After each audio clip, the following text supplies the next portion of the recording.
to other people looking at another's love, it may not necessarily be that way.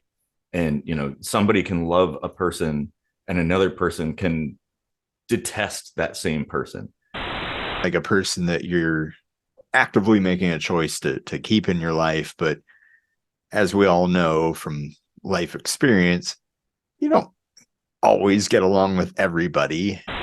Stuff that would annoy some people becomes no longer an annoyance because you've spent time acclimating to it and accepting it. Is that love growing stronger, or is the love turning into something else?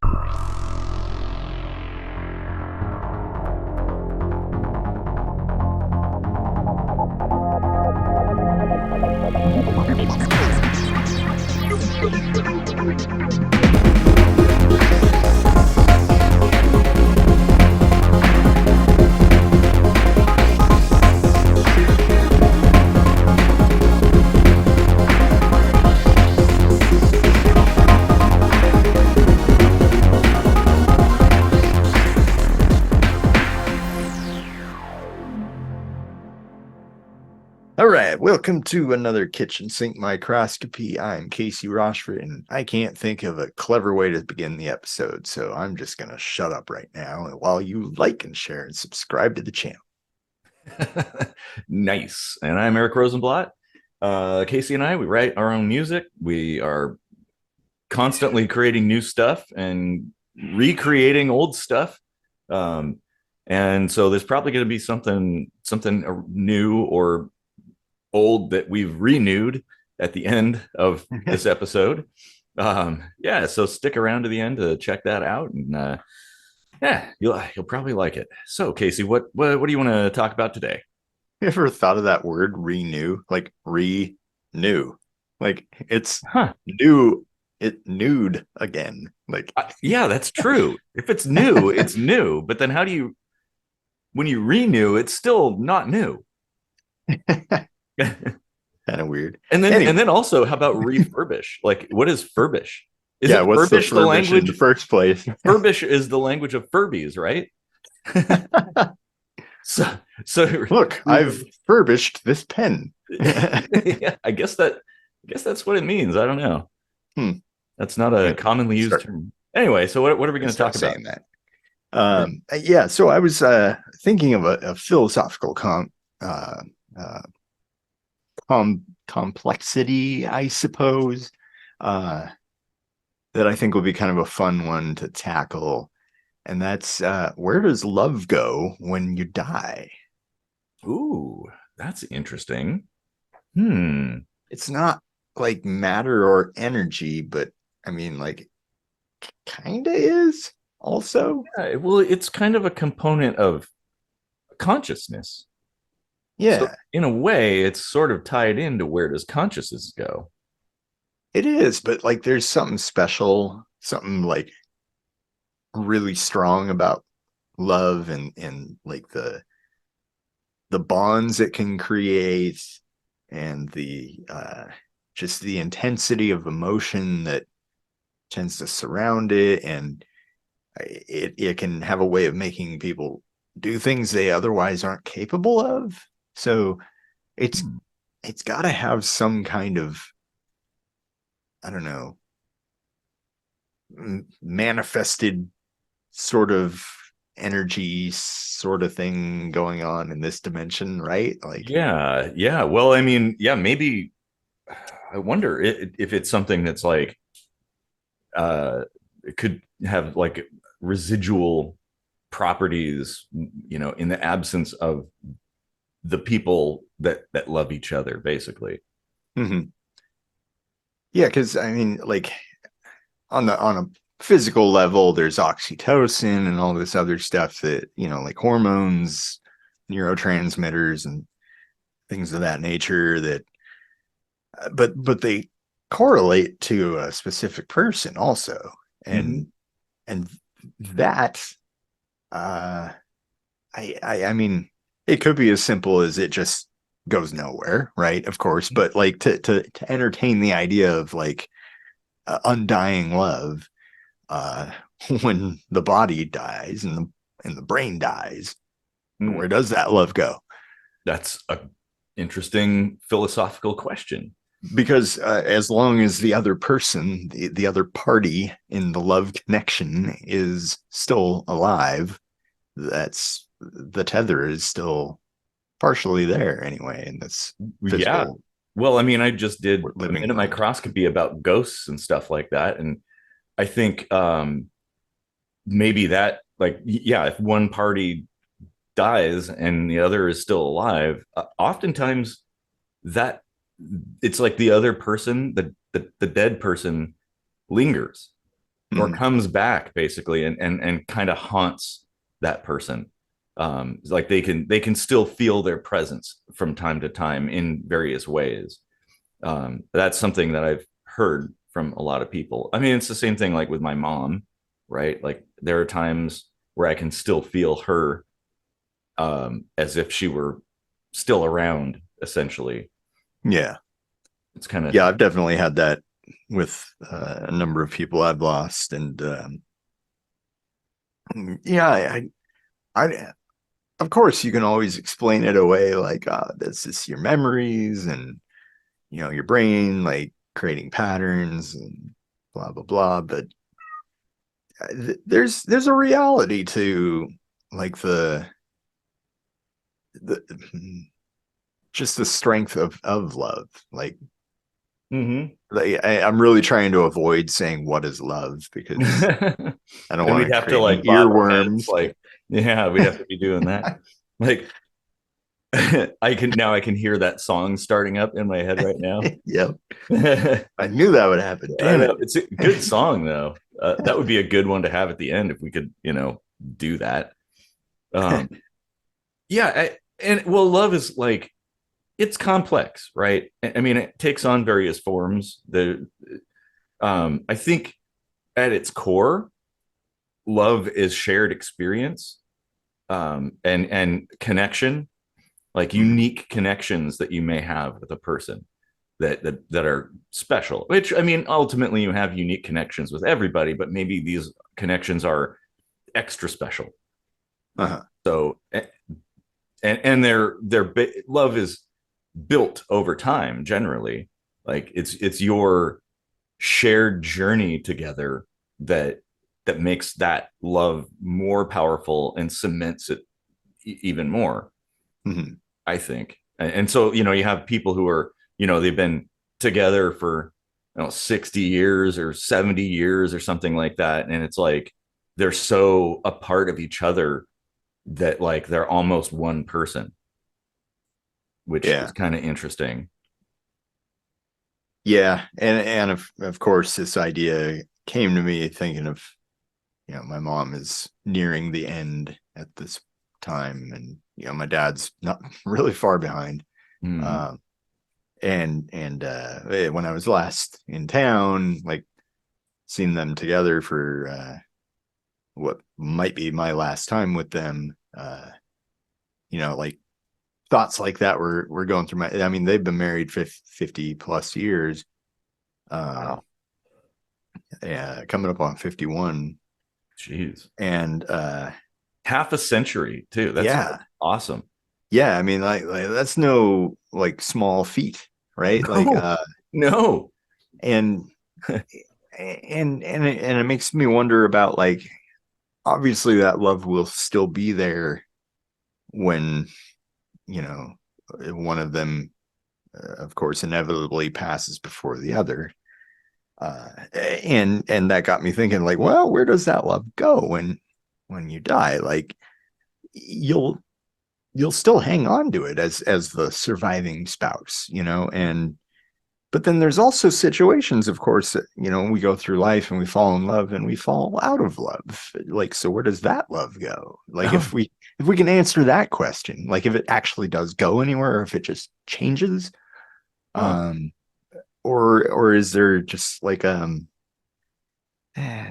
mean, I yeah, I mean, a lot of naysayers are probably just going to be like, well, this is stupid, like, well, to don't me, even entertain this, but like, I mean, we could even talk about love in general. I mean, to me, I mhm, think love is like a beautiful sunrise, in the perfect spot. With it's like a thing that exists only in from that perspective, right? Yeah. Like in that moment, from that place, in that time period, essentially. And like it's something that you experience. Well, think about like remember the double rainbow guy? Like Yeah. he was so gripped by that sight that he was like crying just seeing rainbows. And it's like you see rainbows all the time, but it was like he was just in that right place at the right time and saw this amazing sight, and had the exact right frame of mind to perceive it in that way. And to Yeah. him it was the most amazing thing that he's ever seen. And everybody would watch that video and kind of poke fun at it and like joke about it, but it's like, no, that's it to him. you know it's really special. And to other people looking at another's love, it may not necessarily be that way. And somebody can love a person and another person can detest that same person. It's kind of Oh yeah. interesting. Well, that actually is kind of a good segue to another thought I've had, and that's like, what is the point of love? And I, I kind of think that it has something to do with um, creating a sort of a reward system for putting up with the little things, right? Yeah. Like, because like that ends up being like a person that you're actively making a choice to keep in your life. But as we all know from life experience, you don't always get along with everybody. Yeah, And that's true with every single interaction you're going to have, sure. Well, and I think, and yeah, love might allow, well, it can be a double-edged sword, but the mhm, positive side, love can allow you to power through the the uncomfortable situations and learn to deal with them, right? Like people, elderly couples, they are just, but they're like, yeah, whatever, that's just how that person, oh yeah, that's Bill for you, like. And yeah, it's like it's stuff that would annoy some people becomes no longer an annoyance because you've spent time acclimating to it and accepting it, and learning how to work together and get along and overcome challenges.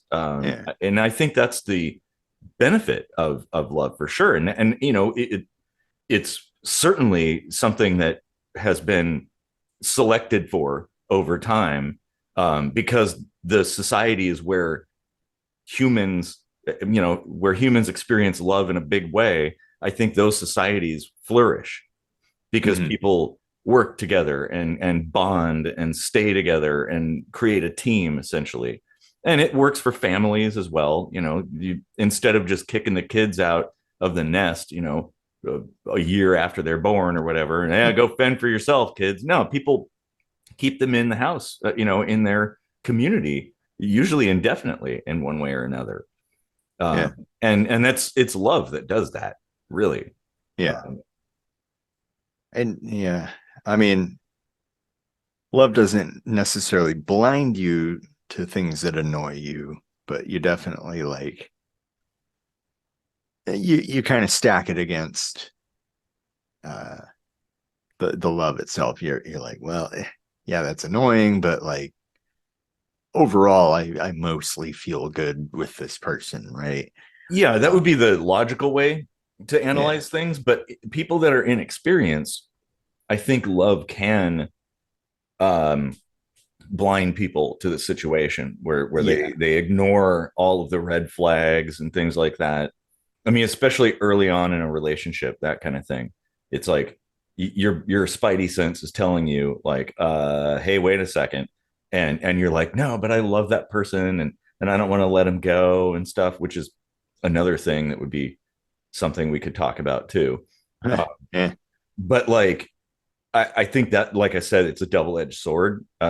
People that don't have a lot of experience with relationships and their own emotions can get trapped, like the abusive partner or something like that, where they're getting abused and they stay there because they love that person. And Mm-hmm. typically I think it's like they're just remembering when things were different and That or wishing they could be the way it was. And hey, if I just stick with this, I can bring it back to that previous point somehow. as kind of a devil's advocate to that idea, do you think it's really uh is it that love gets stronger over time? Because when you said something about especially early on, I was thinking like, yeah, like things tend to be, hot and heavy in a new relationship and all that stuff, like right at the beginning, and then things will kind of settle into a routine or whatever. Yeah. Is is that love growing stronger, or is the love turning into something else? Or Yes, the latter. I think it's love is like a journey. I think initially you meet somebody, and maybe there's certain things that bring you together, say physical attraction, common interests, or something like that. But it changes into something over time. Like, and it's not that there's like a destination. There never should be, and that's a mistake that a lot of people make, is thinking that like, oh, we have a goal here, which is kind of, well, what's the goal? I guess often a number of children to create. Yeah, yeah, exactly. Like, oh yeah, stages or something. And it's like, I don't think it's like that, but love does change over time. And I think it becomes deeper.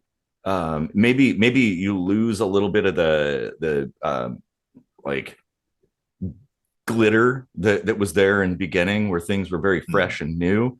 But with that comes a patina that makes that relationship more beautiful than it was.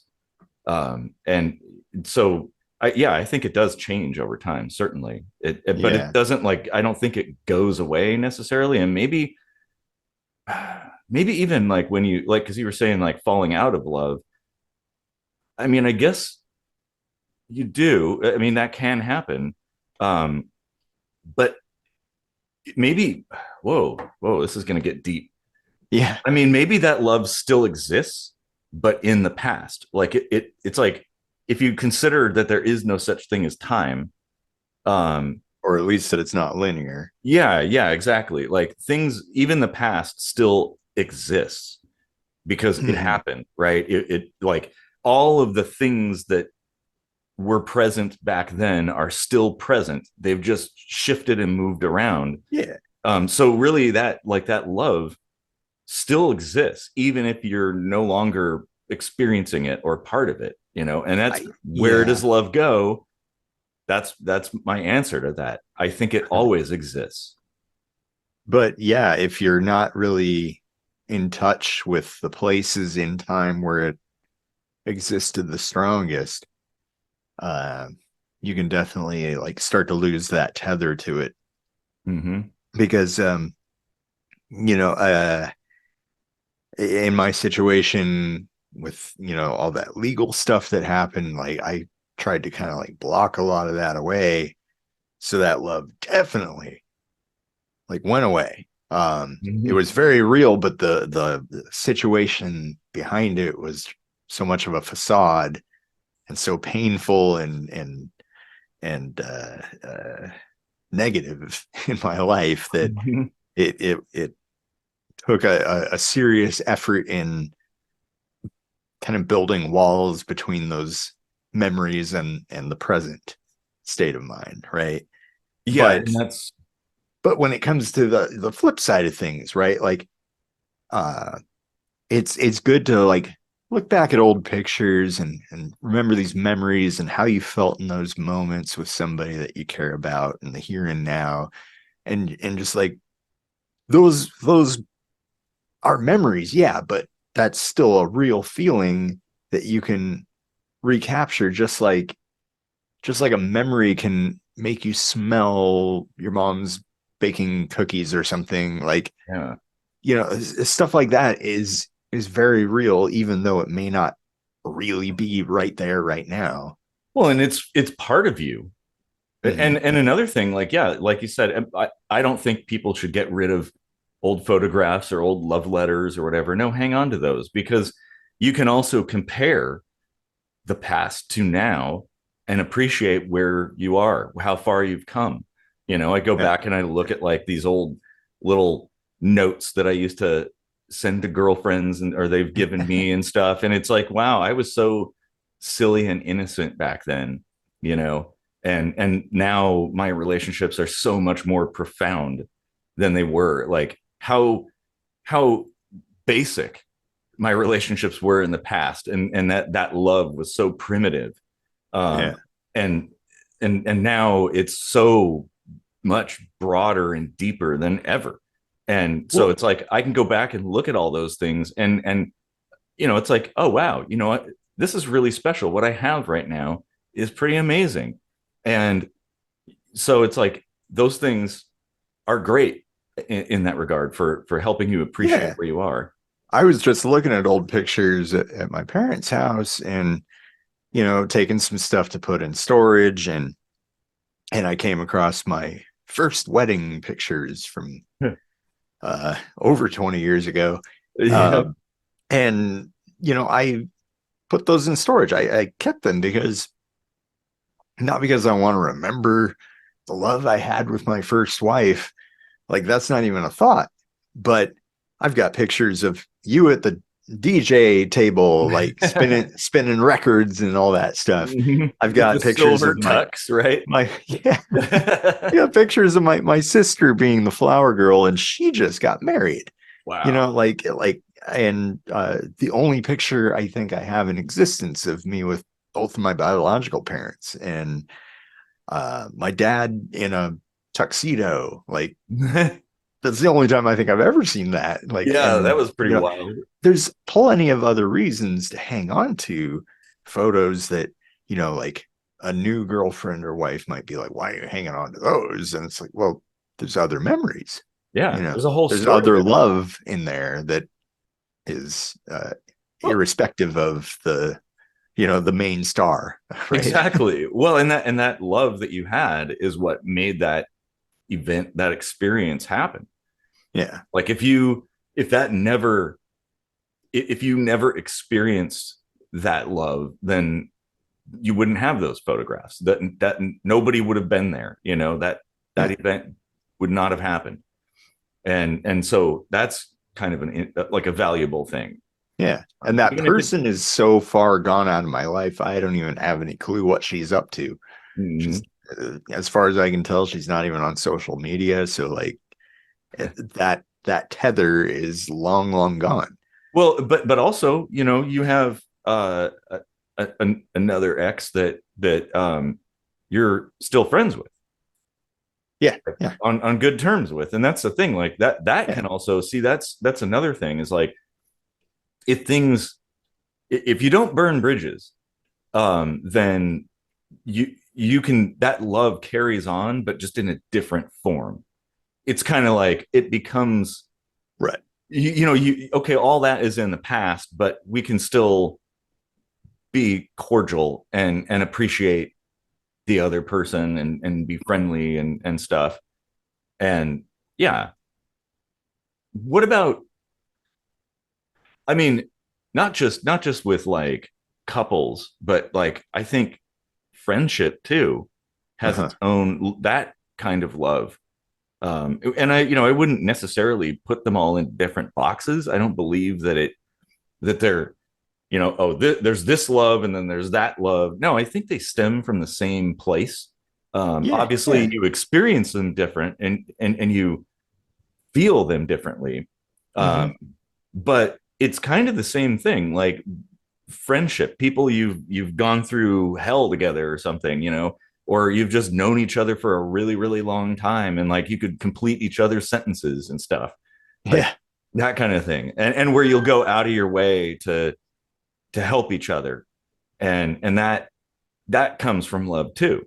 Like, because why would Yeah. you help if you didn't have that? Why would you just like go out of your way to help a random stranger? Well, okay, maybe I would, but then I'm weird. But yeah, I think that's another aspect of that. And like if Yeah. you have a really deep friendship with somebody and they go away, they die or something, it's like you can that it may be the same thing.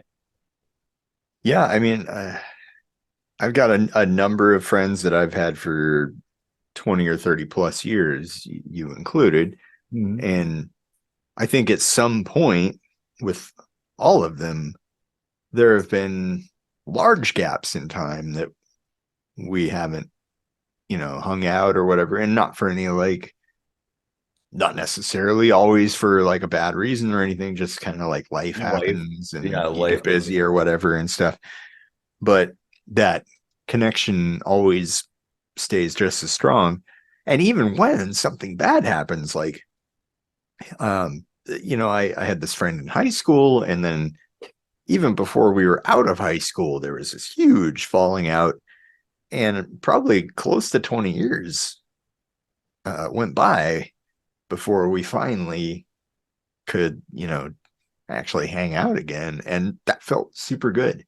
Mhm. Um, even though like it's diminished enough to the point where like it'll never quite be what it was, right? But at least at least you can put aside all the other bullshit and say, you know what, like, yeah, You've the matured over positive, time. yeah, like even with how much like weight we put on how bad that was, the good stuff still kind of outstacks the bad in the end, right? Like when Yeah, you look at it with a mature retrospective analysis, you're like, exactly. Well, like what? Why are we so pissed anyway? Like, yeah. Well, and that's I think when it comes to friendship, I think it's true love when that kind of time gap can occur, however long it is, and when there's a reunion of any sort, if it's true love, if it feels like no time at all has passed, like 20 yeah, years yeah, goes by and you meet up with this person again, and it's like, whoa, it's just like it was yesterday. yeah. That is special. That's pretty amazing. Hmm. Because I mean, I have friends that I was friends with casually, like growing up in school and whatnot, and then I've met them, and it's all kind of awkward and weird, and I don't feel like we weren't really that big of friends anyway. So it's just kind of strange. But then I have friends that, yeah, we had that kind of bond, and when we meet back up again, it's just like, oh yeah, we just basically pick up where we left off. Yeah. It's kind of wild. Well, and then there's my friend Jeff committed suicide at 19. So I knew him maybe 4 years or something, 3, 4 years, Which but at he that still age is a big deal. yeah, it still But has a huge impact. Like I've got so many friends that I've got decades with now, but like I still feel a huge uh connection. That tether is still there. Um and it really makes me think like I don't buy into the whole thing that time and love have anything to do with each other. Like no. you can you can totally fall head over heels in love at first sight. You Hmm. can take a year to develop it. Like our good friend Joe, like his wife was like a good friend of his for a number of years before they got together, and they've been married for better part of a decade Yeah, already. that's kind of wild. And there's just different ways that different people have of developing these strong bonds. No one way is more valid than the other. Well, I agree. Yeah. Well, and I think maybe it just takes it depends on it depends on the people, and it depends on your ability to recognize that kind of link or potential Mhm. for a link. Yeah, um, Sometimes it's easy, other times it takes you a really really long time to see it.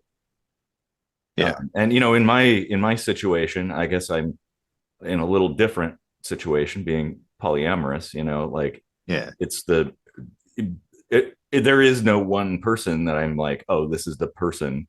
There's many people, and they all are special in their own way. Mhm. um and I think that I'm not sure what that would look like, what like to go into your initial question. But I think Right. it'd be very similar, maybe.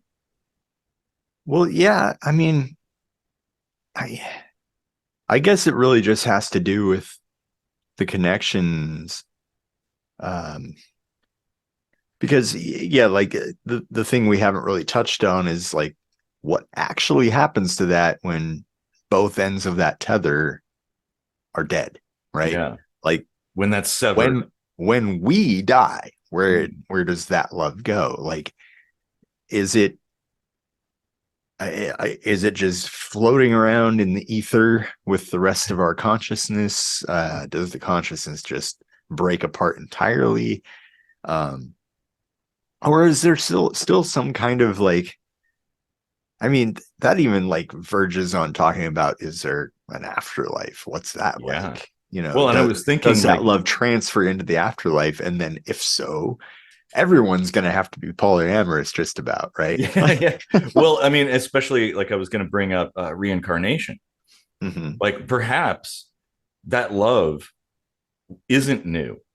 Perhaps that love existed for millennia, perhaps billions of years. You never know. Oh, yeah. And it's like it's like, you know how people will, oh, I'm trying to find just the right person, and eventually maybe they do. It's like, oh, you've finally connected with somebody from long ago past who you shared that with, and that's where that, like, you know, just instantly falling in love. It's like, oh, well, of course, because you've now found that same soul that you were bound with in the past. Yeah. And that maybe that's where that comes from. Or, maybe it's not even the same soul necessarily, but it's the same love. Yeah. Like, the love itself could be an entity that um, doesn't necessarily carry with it the same character traits. Like, Mm. and you might find yourself being like madly in love with somebody that you don't often get along with. Yeah, Um, true. Well, and again, if we go from the reincarnation standpoint, let's say, you know, souls are randomly put back into the system. That particular, let's say mhm. you and another person, you know, who you're both in love, right? You both die and then are reincarnated into some body in a different place, and re-encounter each other again. Well, those Yeah, experiences, like that person, that soul will have a completely different set of experiences than the soul that you previously yeah. knew. So they may be kind of a different person at that point, even if they are technically the same soul. What if? What if there's an actual attractive force? Hmm. Like, Ah. what if love is think of love for a moment just to make it easier as a finite thing that you have a few, like with women you have a certain number of eggs in your life, Yeah. and when they're gone, and you've got all these like love units, right? Hmm. And they're kind of constantly searching for that magnetism to their hair, wherever that may be. Hmm. Uh, and it may be, still kind of like floating wherever it floats until it, kind of like remanifests Ooh. inside another person, right? Ooh. Actually, yeah. Before I forget, like that makes me think, like, yeah, what if love is kind of a force? But what if it's like, say, like a magnet, right? So you have Mm-hmm. you take opposite poles and they attract each other and then turn them around and it repels. What if it's like a four-dimensional tesseract magnet kind of thing where it has a number of different sorts of orientations things could be in? So depending on those orientations, you'll either repel or attract, but much more specifically. So it's not like Yeah. every, a magnet with like a million poles. Think of it like that. And Yeah. depending on how those are oriented, like, oh wow, this is the one configuration that my configuration is just pulled to, Right. and we stick, right? Yep. That could be. So yeah, like I think that could be a pretty valid philosophical theory because uh I've told this story a few times on the show about how I met my current wife, but I don't think I've mentioned yet um the specific feeling that was associated with it. And obviously I crossed an ocean to be with this person. So like this is a pretty strong pull. Yeah. But we had we had come so close to meeting in 2017 and didn't meet until 2022. But that almost meeting in 2017, what I haven't talked about is the feeling I had before that show. Um, I bought 2 tickets because I felt like something inside me told me like, you know, I could find my soulmate at this show. And Mhm. I went there and like I tried to like get people to go with me or whatever, and nobody really panned out. So I went there with 2 tickets all alone, and I left all alone, completely missing my current wife, even though she was right there in the same building. Huh. But like years later, when when we connected, I remembered that feeling and it really just clicked. It was like this is like chance number two, possibly the last one. So it's like you really want to seize that, right? Yeah. Like, especially when you get that second go at something that's that great of a distance, right? Like Mhm. that if love is a reincarnated sort of entity, like I feel like that's a super strong one that really wanted to pull us together. Oh yeah, sure. Well, and it could be like maybe it's not something where you necessarily have to be physically near each other necessarily, but it could be like, I But don't know, that's the like, opportunity, well, like like what if that magnetic configuration is like a transponder code in an aircraft, right? mhm, mhm. And you maybe can detect that from a long ways away. I mean, potentially any distance, I suppose. Yeah, Um, and that maybe that's how you like had that feeling, is because you could detect that particular transponder code or something.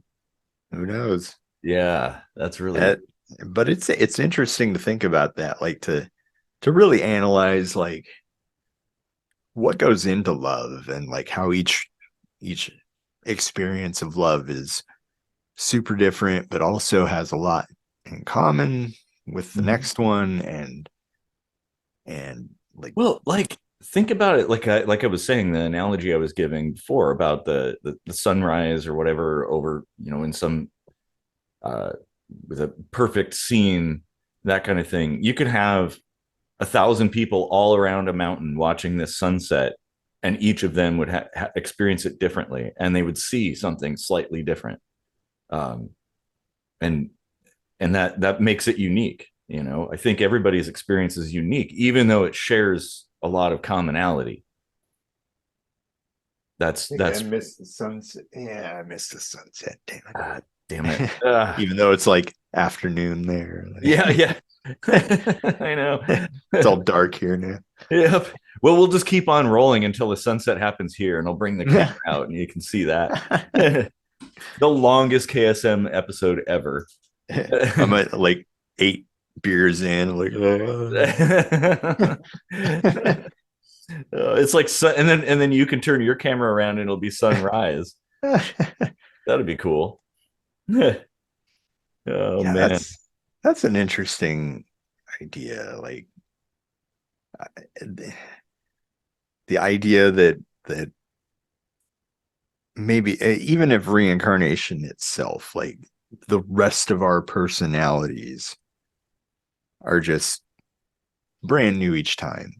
I feel like that you might be onto something, that love could kind of be like just a certain number of Phaetons in the Scientology term. Yeah. Oh, whoa, we're gonna live inside us. Yeah. Yeah, it could be. Yeah.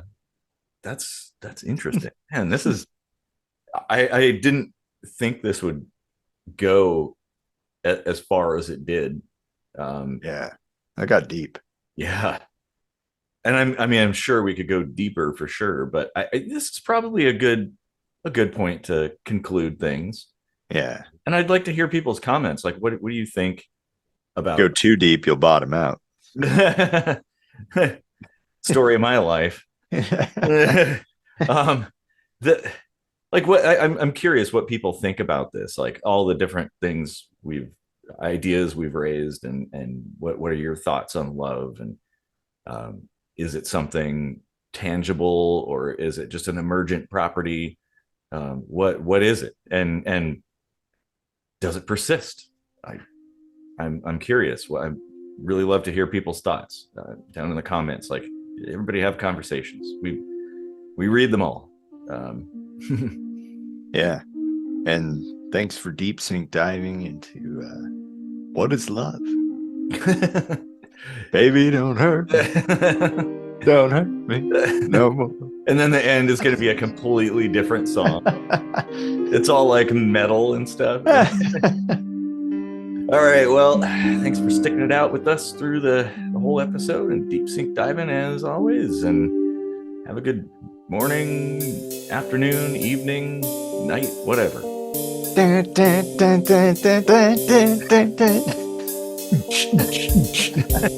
the moment you close your eyes and the nightmare is ended, it's the light still blinding you from finding your way through. And when the breath begins to shake, do you feel me near? Wherever you go tomorrow, I swear I'll find you there. Where does love go when we die? If it grows together, does it stay deep inside? Oh, if it fades, then so do we. Or is it a feeling more comfortable to hide? In our sleep, this feeling grows, and in absence leaves us in pain.